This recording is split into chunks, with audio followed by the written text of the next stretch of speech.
Describe him to me.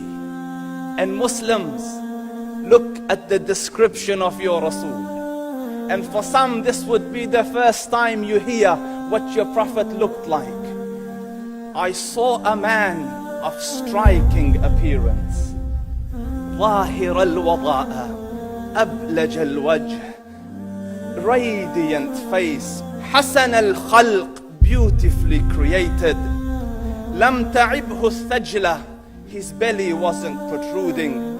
ولم تزر به السعلة, nor was his head disproportionate and small. وسيم قسيم, proportionate and delicate, finely made, a specimen of a creation. في عينيه دعج, in his eyes there was a contrast. The dark was immensely dark, the white was excessively white. وفي أشفاره وطف, and his eyelashes were long. وفي صوته صهل, and in his voice was a natural echo. وفي عنقه سطع, and his neck was elegantly long. وفي لحيته كثاثة, his beard was full and thick. أزج أقرن, his eyebrows were arched, but they were not joint, it was separated. In صمت فعليه الوقار, when he was silent, dignity covered him. وإن تكلم سماه وعلاه البهاء, and when he spoke, it was audible and clear, almost commanding and overtaking.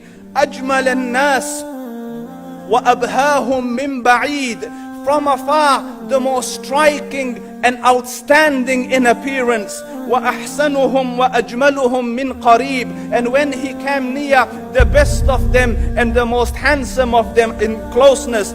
حلو المنطق, such an exalted and sweet level of logic.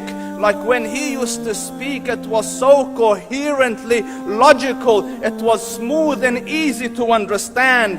فصل لا نزر ولا هذر, he was to the point, not excessive nor too short. كأن منطقه خرزات نظم يتحدرن, his logic, his utterances, his words were like jewels coming out of a necklace, calculated, polished, one after the other, it would flow magically. ربعة, he was medium in height. Your eye didn't have to strain to look up at him, nor was it tedious to look down at him. He was a comfortable sight to look at.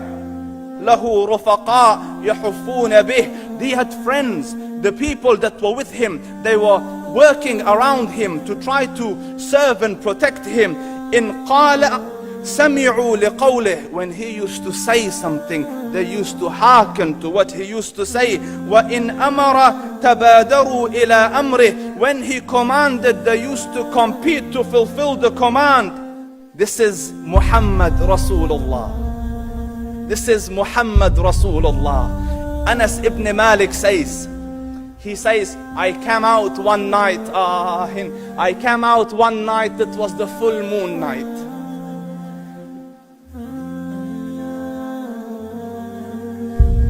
And I looked at the moon, and in the desert, understand, the moon is an awesome sight. It is smooth, it is radiant, it is clear, it is gentle compared to the scorching sun at which they are used to. So the moon was the epitome of beauty. So he says, I came out at a full moon night and I looked at the moon and I saw it beautiful, handsome. So I said, let me go see if the moon is more handsome or my Prophet is more handsome. Let me see if that is more beautiful or the Prophet is more beautiful. So I went and I saw him standing afar. So I looked at his face and I looked at the moon, and I looked at his face, and I looked at the moon, and I looked at his face, and I looked at the moon, and he said, Wallahi, he was more handsome than the moon in its entirety. That is just the look of your Rasul. Aisha radiyallahu anha says, I was sewing with the needle, my needle dropped in the dark, I couldn't find it. I said, Ya Rasul, I can't find it. he moved his face close, and I swear, out of the radiance of his face, I found my needle. And the Prophet sallallahu alayhi wasallam was mind-bogglingly handsome, but his handsomeness was covered with waqar and jalal and hayba. The Sahaba say, when we used to sit at his feet, two feelings conflicting would come on the heart. The first one, you wanted to look at him. You wanted to behold the majesty of his face.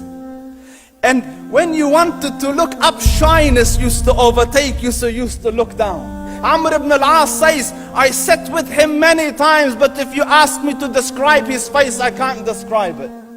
I wouldn't be able to look up to him ijlalan wa ta'zeeman. I couldn't look up at him. And that is why he didn't have the problems that Yusuf alayhi salam had. Because it was difficult to penetrate the awe and the splendor of the Rasul.